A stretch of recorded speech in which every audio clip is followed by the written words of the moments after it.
రేవంత్ రెడ్డి గారిని ఒక సవాల్ చేస్తున్నా. నీకు నిజంగా దమ్మున్నోడివైతే, ధైర్యం ఉన్నోడివైతే మీరు నేను కలిసి ఇద్దరం వితౌట్ సెక్యూరిటీ మూసీ పరివాహక ప్రాంతంలో ఇవాళ ఏ ఇళ్ళు అయితే నువ్వు కూలగొట్టబోతున్నావు, ఏ ఇళ్ళకైతే నువ్వు నోటీస్ ఇచ్చి చేసే ప్రయత్నం చేస్తున్నావు, అక్కడి మనం పోదాం, ఇద్దరం కలిసి పోదాం. వితౌట్ సెక్యూరిటీ నేను కలిసి మొత్తం ఒక రోజా 2 రోజుల మీరు డేట్ ఇవ్వండి, తప్పకుండా పోదాం.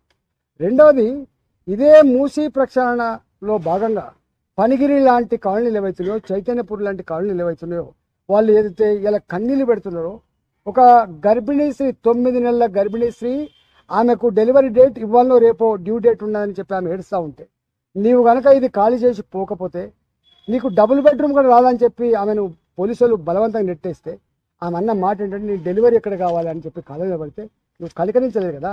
రా, నువ్వు నా చైతన్యపూర్కి వస్తావా, నా కొత్తపేటకు వస్తావా, నా ఉప్పల్ నియోజకవర్గంలో ఉన్నటువంటి రామంతపూర్కి వస్తావా, పోదాం.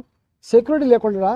ఒకవేళ కనుక నిన్ను శభాష్ మీ రేవంత్ రెడ్డి గారు అంటే నేను రాజకీయాల నుంచి మొత్తం తప్పుకొని బహిరంగంగా క్షమాపణ చెప్పి ముక్కు నెలకు రాస్తాను.